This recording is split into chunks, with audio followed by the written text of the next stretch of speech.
예수님께서 세상에 계실 때 가까이 지내던 사람이 나사로인데, 나사로의 누이가 마르다와 마리아, 마르다는 예수님께 식사를 여러 차례 마련했던 사람이고, 마리아는 예수님 발에 값비싼 향유를 부었던 그 여인이죠. 그렇게 예수님과 가깝게 지내던 어느 날 나사로가 병으로 죽게 되었습니다. 예수님은 멀리 떨어져 계셨는데 가족들이 급히 사람을 보내서 예수님께 소식을 전했지만 예수님이 오시질 않은 거예요.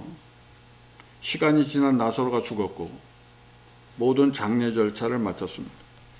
그 후에 예수님께서 베다니에 도착하셨는데 4일이 지났다. 죽은 지 4일이 지나서 다 끝난 상황이지만 예수님께서 나사로가 누인 무덤에 가셔서 나사로야 나오라 하시니 죽은 무덤에 누워있던 나사로가 수의를 입은 채 걸어 나왔다는 거죠. 죽은 지 몇 시간도 놀라운데 이미 사람이 썩어버린 상황인데도 부활한 사건이 나사로의 부활 사건입니다. 이 부활 사건은 심오한 영적 진리를 우리에게 주시는 말씀이죠.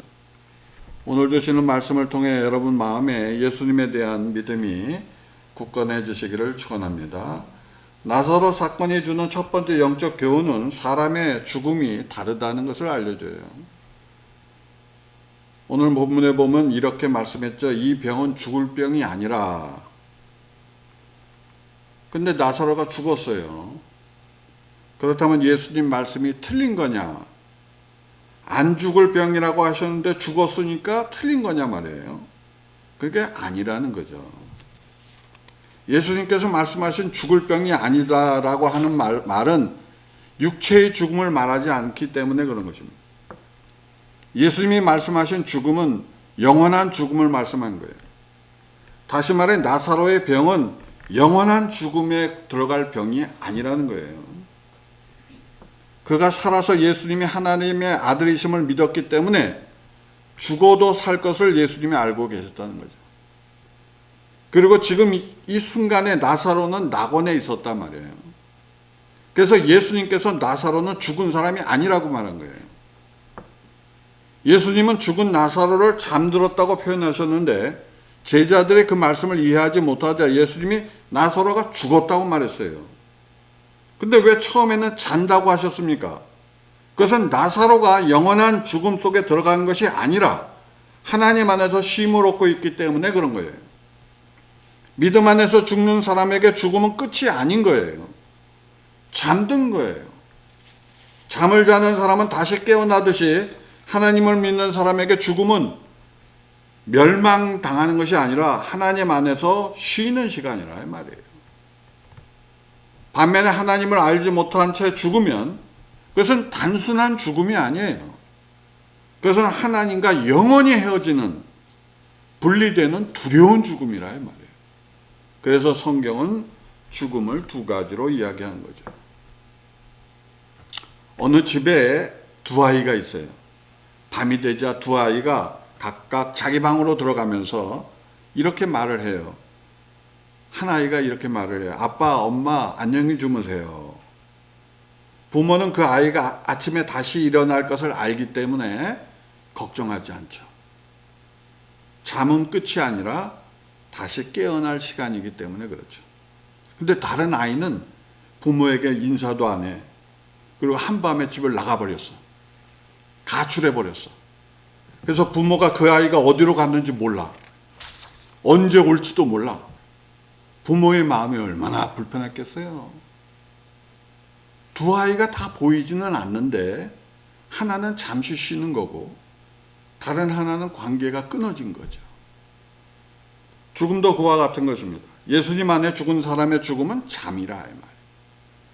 그러니까 곧 깨어날 거다 이 말이에요. 그러나 하나님 없이 떠나는 죽음은 단순한 잠이 아니라 영원한 분리라 이 말이에요. 하나님과. 그래서 성경은 믿는 자의 죽음을 잔다고 표현한 것입니다. 성경에는 겉으로 보기에 이해하기 어려운 많은 말씀이 있습니다. 그래서 어떤 사람들은 성경을 읽을 때 오해를 해요. 그러나 많은 경우 문제는 성경이 아니라 내가 문제가 있다. 우리가 영적인 눈이 열리지 않았기 때문에 깊은 의미를 보지 못하는 것입니다. 예수님 말씀은 세상의 지식으로 이해할 수 있는 말씀이 아니에요.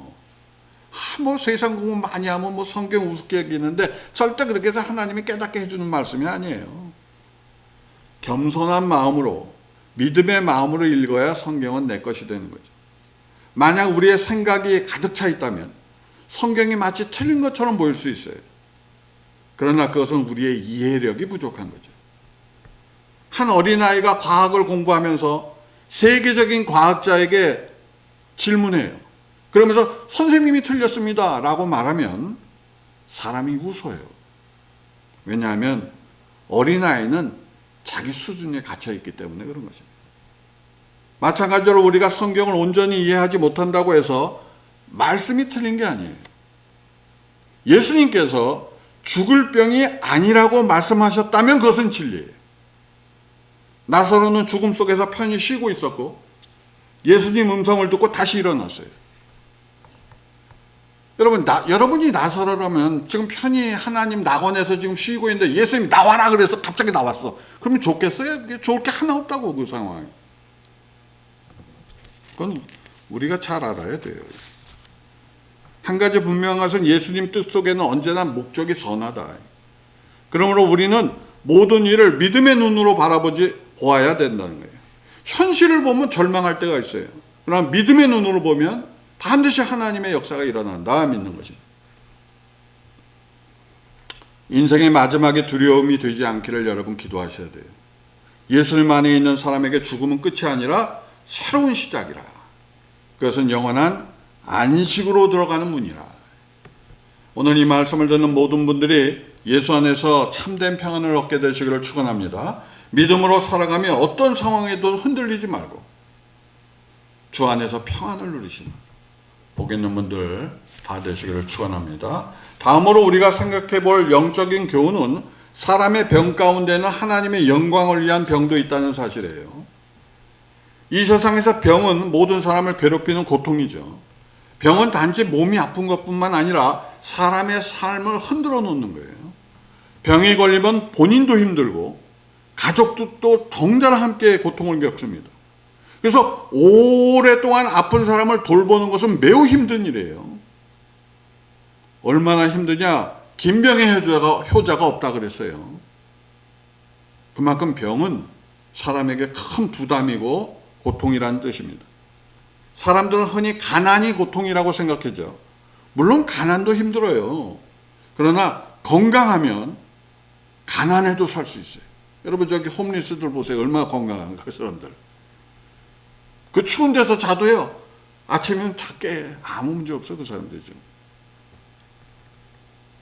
아무리 여러분 많은 돈이 있어도 건강을 잃으면 삶의 기쁨을 잃는 거예요. 그래서 많은 사람들이 건강이 최고라고 생각하죠. 그러나 우리가 아무리 조심해도 병이 찾아올 수 있어요. 우리 몸에. 누구도 병에서 완전히 자유한 사람은 없어요. 근데 성경은 놀라운 사실을 말해주죠. 어떤 병은 단순한 고통으로 끝나는 것이 아니라 하나님의 영광을 드러낸다 그랬죠. 하나님의 영광이. 한 도자기를 굽는 장인이 아름다운 도자기를 만들고 있었는데 가마에서 꺼내보니까 그릇에 금이 갔어요. 보통 사람 같으면 그걸 다 갖다 버립니다. 근데 그 장인이 그 금에 간 부분을 버리지 않고 금으로 틈을 메웠어요. 나중에 완성된 그릇은 오히려 가장 눈에 띄는 아름다운 작품이 되었어요. 멀쩡한 그릇보다 상처가 있었던 그 그릇이 더 빛나 보였던 거죠. 금이 간 자리가 부끄러운 자리가 아니라 장인의 손길이 나타나는 자리가 되었기 때문입니다. 여러분 우리 인생도 그래요. 병이 고통이죠. 아프지 않은 것이 좋습니다. 그러나 하나님은 때로 우리의 금간 자리, 우리의 연약한 자리, 우리의 병든 자리를 통해 그분의 뜻을 드러내는 거죠. 사람이 생각할 때는 이제 끝이다 라고 생각하지만 하나님은 그 순간이 영광이 되게 만드시는 분이라. 나사로의 병이 바로 그런 병이었습니다. 그 병은 결국 나사로를 죽게 만들었어요. 사람들의 눈으로 보면 비극적이고 슬픈 일이죠. 남겨진 가족에게 큰 슬픔이었죠. 그러나 예수님께서 무덤 앞에서 나사로야 나오라 하시니 죽은 나사로가 그냥 일어났단 말이에요. 그래서 나사로의 병은 단순한 병이 아니라 하나님의 영광을 드러내는 사건이 되었던 것입니다. 나사로는 죽었지만 절망으로 끝나지 않았다고 성경이 말하는 거예요. 그의 죽음은 끝이 아니라 하나님의 영광을 드러내는 사건이 되었습니다. 나사로가 다시 살아나니까 사람들이 얼마나 놀랐겠어요. 정말 하나님이 살아계신 걸 눈으로 봤잖아요. 물론 그 일 때문에 나사로가 사람들의 미움을 받았어요. 그 정치인들에게. 그래서 예수님 죽일 때 나사로도 같이 죽여버리려고 그랬다고, 오죽하면서는. 그러나 그의 삶이 하나님께 영광을 돌렸다. 우리의 삶도 마찬가지죠. 우리는 살아가면서 예상치 못한 어려움을 만날 수가 있어요. 병이 날 수도 있고 곧 사고가 날 수도 있고 어떤 어려움이 닥칠 수 있어요. 그러나 그 모든 상황 속에서 하나님께 영광 돌려야 돼요. 성경에는 죽으면서 하나님께 영광을 돌린 믿음의 사람들이 많이 나오죠. 스테반이라는 사람 사도행전에 보면 스테반이 복음을 전하다가 예수님이 부활했다고 전하다가 돌에 맞아 죽었어요. 기독교 첫 번째 순교자죠. 사람의 눈으로 보면 비극이죠. 돌에 맞아 죽었으니까. 그러나 그는 죽어가면서 예수님이 보좌에서 일어나셨다 그랬어요. 하늘에서. 그의 죽음이 하나님께 영광이 됐어요. 그 모습을 통해 많은 사람들의 믿음을 생각하게 된 거죠. 그러므로 우리는 어떤 상황에서도 하나님을 바라봐야 되는 것이죠. 병이 와도 어려움이 와도 우리의 삶을 통해 하나님께 영광 돌려야 돼요. 그때 우리의 인생은 단순한 삶이 아니라 하나님께 쓰임받은 사람이 됩니다. 오늘 함께하는 모든 분들이 어떤 상황 속에서도 하나님께 영광이 되는 그런 삶을 살아내시기를 축원합니다. 마지막으로 우리가 알아야 될 영적인 진리는 예수님 앞에서 죽음이 무효예요. 죽음이 무효라 그냥 그대로. 세상에서 죽음은 가장 두려운 거예요. 아무리 권력이 있고 아무리 돈이 많아도 아무리 지혜로운 사람도 죽음을 이기지 못해요. 그래서 사람들은 죽음을 인생의 마지막이라고 생각합니다. 끝이라고 생각해요, 죽음이. 그러나 성경은 우리에게 전혀 다른 사실을 가르쳐 주는데 예수님께서 분명히 이렇게 말씀했습니다. 나는 부활이요 생명이니 나를 믿는 자는 죽어도 살겠고. 이 말씀은 생명의 주인인 예수님이 하신 말씀이라 이 말이에요. 예수님은 단지 생명을 주는 분이 아니라 생명 자체이신 분이라요. 그분 안에 생명이 있고 그분의 말씀 속에 생명이 있는 것입니다. 그래서 예수님 앞에서 우리가 알고 있는 죽음의 개념이 달라지는 거죠. 사람들은 죽음을 끝이라고 생각하지만 예수님께서는 그것을 끝으로 보지 않았다. 예수님 앞에서 죽음조차도 하나의 과정일 뿐이라. 나사로 이야기가 바로 그 사실을 보여주는 거죠. 사람들의 눈으로 보면 나사로는 이미 죽어서 4일이 됐어요. 그 누구도 4일이 지났는데 살 수 없어요. 그것은 말이 안 되는 일입니다. 그러나 그분의 말씀에 죽음의 권세가 힘을 잃어버렸어요. 무덤 속에 있던 사람이 다시 걸어 나온 거예요. 이것은 단순한 기적이 아니라 예수님이 생명의 주인이심을 보여주는 사건이라는 거예요. 한 마을에 큰 홍수가 났어요.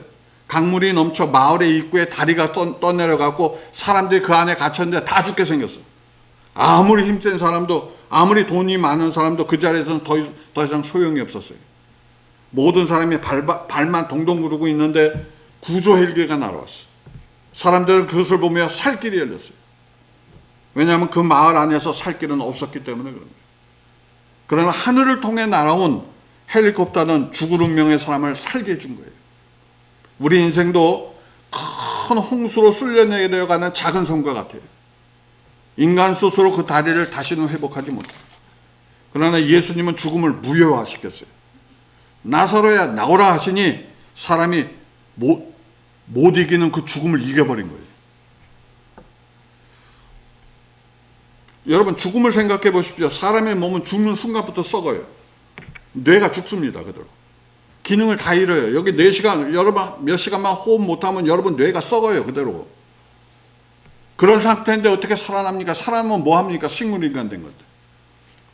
근데 예수님께서 말씀하시니 죽음이 물러가 버렸어요. 죽음 대신 생명이 나타났습니다. 썩어가던 몸이 다시 살았습니다. 그래서 단순한 놀라운 사건이 아니라 예수님이 누구신가를 우리한테 보여주는 거예요. 예수님께서 생명의 주인이신 하나님의 아들이라고 하는 표식이라 이 말이에요. 성경에는 예수님께서 죽은 사람을 살리신 이야기가 3병이 기록되어 있어요. 첫 번째는 회당장 야이로의 딸이고, 두 번째는 나인성 과부의 아들이고, 세 번째가 바로 나사로인데, 세 사람 모두 죽었지만 예수님 말씀으로 다시 다 살아났어요. 그것은 예수님 말씀에 창조의 권세가 있다는 것을 보여주는 거죠. 사실 우리가 사는 세상도 생각해보면 이 모든 것이 다 기적이에요. 여러분, 이 우주는 너무너무 넓은데 수많은 별과 행성들이 있어요. 우리 지구에서 제일 가까운 별을 가려면 몇 억년을 가야 돼요. 몇 억년. 한두 번이 아니에요, 그건. 근데 제일 가까운 별도 그런데 먼 별은 어떻게 할 거예요, 그다음부터. 근데 이 지구에 우리 사람이 살도록 가장 정확한 사람이 살 수 있는 조건을 하나님 만들어 주신 거예요. 그렇다면 우리는 이런 질문을 할 수 있어요. 왜 하나님께서 사람을 만드셨을까? 질문에 우리가 알지 못하는 깊은 비밀이 있어요. 우리가 지금 다 이해하지 못해요. 그러나 언젠가 하나님 나라에 가면 비밀을 알게 될 것입니다. 그때 우리는 놀라게 될 거예요. 왜냐하면 그 모든 계획 속에 하나님의 뜻이 있고 그 뜻이 그대로 이루어졌다는 것을 여러분은 알게 될 거예요. 세상에는 우리가 알지 못하는 비밀이 많습니다. 생명의 비밀도 있고 죽음의 비밀도 있어요. 오늘날 과학과 기술은 놀라울 정도로 발전하고 있어요. 특히 인공지능 기술은 매우 빠르게 발전하고 있습니다. 어떤 공장들은, 중국의 어떤 공장인데 불을 킬 필요가 없대. 로봇이 다 해버려요. 사람이 있어야 불을 켜지. 그러니까 완전히 껌껌한 데서 로봇이 왔다 갔다 하면 혼자 다 안 돼요, 지금 다. 이런 시대 속에서 많은 사람들이 미래를 걱정하죠. 앞으로 우리의 자녀들이 어떤 세상을 만나게 될지 상상하기도 어려워요. 그러나 아무리 인공지능이 발전하고 인간의 능력을 뛰어넘는 것처럼 보인다 해도 분명한 한계가 있다는 것입니다. 인공지능은 인간이 만든 도구일 뿐이에요. 모든 지식을 모을 수는 있어도 생명을 창조할 수 없습니다. 세상의 모든 비밀을 아시는 분은 오직 하나님 한 분뿐이에요. 인간이 아무리 지혜로워져도 하나님을 넘어설 수 없습니다. 일론 머스크라고 하는 사람이 인간의 뇌를 컴퓨터와 연결시키려고 하는 기술에 대해서 지금 계속해서 말하고 있습니다. 그러나 그런 기술이 발전할수록 심각한 문제가 생길 수 있어요. 그것은 인간의 자유의지가 훼손될 수 있다는 것입니다. 외부로부터 사람을 통제해버릴 수 있어요, 그대로. 우리는 현재 많은 가능성과 동시에 많은 고민 속에 살아가고 있습니다. 하지만 한 가지 분명한 사실이 있어요. 세상의 모든 열쇠는 하나님께서 가지고 계시다는 사실이에요. 우리가 아무리 놀라운 시대를 살아간다 해도 하나님의 계획은 그보다 훨씬 크고 놀랍다. 우리는 그것을 믿어야 할 줄로 믿습니다. 무엇보다 우리를 위해 십자가에 대신 죽어주신 분이 계세요. 그분은 죽음을 이기시고 부활하셔서 지금도 구원의 일을 이루고 계신 것입니다. 그분이 생명이고 부활이에요. 사랑하는 여러분, 세상에는 많은 권세가 있어요. 정치의 권세, 돈의 권세, 지식의 권세도 있어요. 그러나 그 어떤 권세도 죽음을 이기지 못해요. 죽음을 이길 수 있는 권세는 오직 하나, 생명의 권세밖에 없어요. 그리고 생명의 권세를 가지신 분은 예수 그리스도 한 분이라. 그래서 예수님 앞에 죽음은 무효가 되는 거예요. 우리가 두려워하던 죽음이 더 이상 마지막이 아닌 것입니다. 예수님을 믿는 사람에게 죽음은 잠을 자는 것과 같다는 거예요. 예수님을 믿는 사람에게 죽음은 두려운 일이 아니라는 거예요. 잠을 잤으면 다시 깨면 되는 거라고요. 믿음 안에서 죽는 사람은 다시 살아나게 되는 줄 믿습니다. 이처럼 기독교 신앙의 핵심이에요. 우리는 단지 이 세상에서만 사는 사람이 아니에요. 우리는 영원한 생명을 가진 사람이에요. 우리의 삶은 죽음으로 끝나지 않아요. 예수님 안에 새로운 삶이 기다리고 있어요. 여러분, 초대교회의 제자들을 보십시오. 예수님의 부활을 믿은 믿음의 사람들 모두 죽음을 초연했죠. 그들은 예수님의 부활을 보고 믿었고 그 부활의 생명이 자신들에게 주어졌다는 것을 믿었어요. 그래서 그들은 죽음을 초월해버렸어요. 여러분, 다 두려워하지 않았어요, 죽음 앞에. 우리의 믿음도 바로 그 믿음을 가져야 되는 거예요. 우리가 예수님을 믿는 이유는 마음의 평안을 얻기 위함이 아니에요. 우리는 영생을 얻기 위해 그분을 믿어야 되는 거예요. 그리고 그분의 생명을 얻기 위해 그분과 함께 해야 되는 거예요. 사랑하는 여러분, 우리가 이 땅에서 살아가면서 많은 두려움을 경험하는데 병도 두렵죠, 사고도 두렵죠, 실패도 두렵죠, 미래도 두렵죠. 그러나 그 모든 두려움 가운데 가장 큰 두려움은 죽음이에요. 그런데 예수님께서 그 죽음을 이기셨다. 예수님께서 십자가에 죽으셨지만 사흘 만에 다시 살아나셨죠. 부활은 단순한 사건이 아니라 모든 믿는 자에게 주시는 소망이란 말이에요. 예수님이 살아나셨기 때문에 우리도 살아날 것이라 성경은 말하는 거예요. 그러므로 우리는 소망 가운데 살아갈 수 있는 것입니다. 오늘 말씀을 통해 우리가 다시 한번 기억해야 할 것은 이것입니다. 예수님은 생명이시며 그분 앞에 죽음조차 힘을 잇는다는 사실이죠. 예수님을 믿는 사람에게 죽음은 끝이 아니고 영원한 생명으로 들어가는 문이 된다는 거죠. 오늘 말씀 세 가지 교훈을 알려주죠. 사람마다 죽음의 의미가 다 달라요. 그러니까 여러분은 어떤 죽음을 맞이할 것이냐를 깊이 생각하셔야 돼요. 두 번째, 하나님께 영광되는 병이 죽음이 있다는 사실이에요. 그러나 그것을 초월하세요. 생명의 주님 되신 분 앞에 죽음은 무효가 되는 사실을 깨달으시기 바랍니다. 이 믿음으로 우리가 살아야 할 줄로 믿습니다. 나사로가 영원한 생명 안에서 지금도 살아있듯이 우리도 예수님 안에서 영원한 생명을 얻게 될 거예요. 그래서 이 믿음으로 여러분이 세상을 승리하는 귀한 분들 다 되시기를 축원합니다. 우리 같이 하나님 앞에 조용히 기도하겠습니다.